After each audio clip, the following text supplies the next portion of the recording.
Hey guys, welcome back. So in this video I'm going to show you how to add signature in Pdffiller. So let's get straight into it.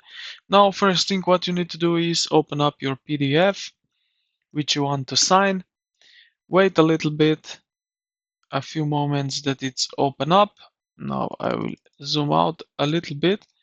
So at the end, let's say we want a signature. So what we need to do now is here in the top toolbar, we will look for the sign button. So it's right here next to the text. It looks like a pen or a cursive S. So as you can see, it's here. It's like a old pen. Now click on it. And what we have here is basically we will put here the name which we want,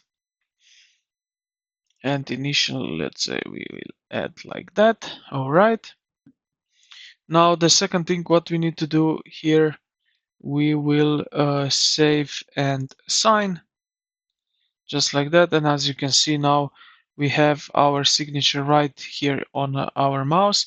So if I click right here, it will show up like that.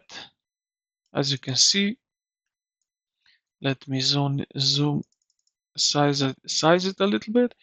Now we can also edit this sign. We can make it bigger or smaller, as you can see, but for signature is not needed too big. And yeah, we placed our signature. And yeah, this is pretty much it. Now you can drag it wherever you want this signature, and that's pretty much it. So I hope this video helped you out. If you did, consider to like the video and subscribe to the channel. Thank you for watching, and I will see you in the next.